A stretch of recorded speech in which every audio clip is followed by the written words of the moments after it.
1865 के पहले क्या होता था? 1865 के पहले जो जंगल होते थे वो भारतीय समाज में गांव जो होता था, गांव पंचायत जो होती थी, उसकी संपत्ति माने जाते थे। लेकिन 1865 के उस कानून के बाद वो जंगल अंग्रेजों की सरकार की संपत्ति बन गए। और उसमें अंग्रेजों ने नियम कैसे बनाए? उसमें अंग्रेजों ने नियम ऐसे बनाए कि अगर हिंदुस्तान में अंग्रेज व्यापारी जंगल काटें तो उनको लाइसेंस मिलता था, और कोई हिंदुस्तानी एक व्यक्ति पेड़ काटे तो अंग्रेजों की सरकार उसको सजा देती थी। और यह काला कानून जो अंग्रेजों ने बनाया था सन 1865 में, यह कानून दुर्भाग्य से आज भी चल रहा है। आज क्या हो रहा है इस देश में? आप चाहें तो जंगल से एक भी पेड़ काट नहीं सकते, और अगर आपने पेड़ काट लिया और आपकी शिकायत कर दी गई डिस्ट्रिक्ट फॉरेस्ट ऑफिसर से, तो आपके ऊपर केस चलेगा, मुकदमा हो जाएगा। कभी कभी तो ऐसी हास्यास्पद स्थिति होती है। मेरा एक दोस्त है, बंबई में मुलुंड में रहता, उसकी एक सोसाइटी है जहां पे वो रहता है। उस सोसाइटी में क्या हुआ कि दीवार के बीच में से एक पेड़ पैदा हुआ और उस पेड़ ने दीवार को तोड़ना शुरू कर दिया। उस मुलुंड के भाई ने वो पेड़ काट दिया, उसकी शिकायत हो गई डिस्ट्रिक्ट फॉरेस्ट ऑफिसर से, तो उसको जेल हो गई। और एक दिन वो मेरे पास आया कि राजीव भाई, मैंने मेरे घर में लगाया हुआ पेड़ जो मुझे परेशानी कर रहा था वो काटा, तो मुझ पर शिकायत हुई और मुझे जेल हो गई। तो मैंने कहा, दुर्भाग्य तुम्हारा यह है कि ये जो कानून है जिसके आधार पर तुमको जेल हुई, ये अंग्रेजों के जमाने का बनाया हुआ है। और दूसरे बाजू में हमारे देश में क्या होता है?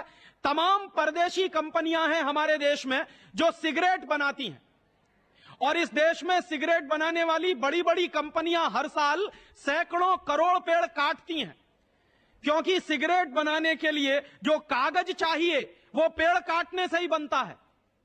तो सिगरेट बनाने के लिए परदेशी कंपनियां हर साल सैकड़ों करोड़ पेड़ काटती हैं, उनको लाइसेंस मिला हुआ है, लेकिन कोई हिंदुस्तानी भाई अगर एक पेड़ काटे तो उसको जेल हो जाती है। कानून कौन सा है? अंग्रेजों के जमाने का बनाया हुआ। शोषण क्या चल रहा है? जो अंग्रेजों के जमाने में शोषण चलता था वैसा ही शोषण आज चल रहा। जो जंगल पहले गांव समाज की संपत्ति होते थे, गांव की संपत्ति होते थे, उनको अंग्रेजों की सरकार ने अपनी संपत्ति बना लिया, और वही आज भी चल रहा है इस देश में। तो मुझे लगता था कि 1865 का वो कानून जो अंग्रेजों ने चलाया इस देश में, वो 1947 में खत्म हो जाना चाहिए था, क्योंकि अंग्रेज चले गए 1947 में, लेकिन वही आज भी चल रहा है। और इसलिए मैं कहता हूं कि जो अंग्रेजों के जमाने की गुलामी थी, वही गुलामी आज भी चल रही है। कभी कभी मेरे कुछ दोस्त हैं जो मुझसे मजाक में एक बात कहते हैं कि राजीव, तुम इतनी अंग्रेजों की बुराई करते हो, अगर अंग्रेज नहीं आए होते तो हिंदुस्तान में कभी न्याय की पद्धति नहीं आई होती।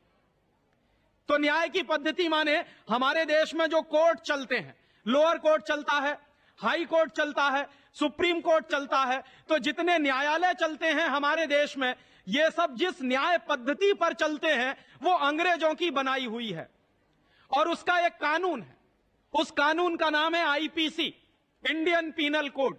ये आईपीसी का कानून हिंदुस्तान में अंग्रेजों ने चालू किया था सन 1860 में। और ये जो आईपीसी का कानून बनाया था इस देश में, वो अंग्रेजों ने क्यों बनाया था? अंग्रेजों के उस जमाने की जो पार्लियामेंट है, उसमें जब बहस चल रही थी, तो बहस ये चल रही थी कि हिंदुस्तान की समाज की व्यवस्था को अगर खलास करना है तो हिंदुस्तान की न्याय पद्धति को तोड़ना पड़ेगा, और हिंदुस्तान की शिक्षण पद्धति को तोड़ना पड़ेगा। तो हिंदुस्तान की न्याय पद्धति को तोड़ने के लिए अंग्रेजों ने अपनी न्याय पद्धति इस देश में लागू की, आईपीसी, सीआरपीसी और सीपीसी वाली। और हिंदुस्तान की शिक्षण पद्धति और हिंदुस्तान के गुरुकुलों को बर्बाद करने के लिए अंग्रेजों ने इस देश में अंग्रेजियत के स्कूल चलाए, कॉन्वेंट स्कूल चलाए। एक अंग्रेज ऑफिसर था, उसका नाम था मैकॉले। मैकॉले इन दोनों काम के लिए जिम्मेदार था। मैकॉले अक्सर यह कहा करता था कि जिस समाज से न्याय खत्म हो जाता है वो समाज बर्बाद हो जाता है, और जिस समाज से शिक्षण खत्म हो जाता है वो समाज भी बर्बाद हो जाता है। तो मैकॉले ने दोनों ही काम किए। भारतीय समाज से न्याय व्यवस्था खत्म करने के लिए उसने अंग्रेजों की न्याय पद्धति चालू की। वही न्याय पद्धति आज भी चल रही है इस देश में।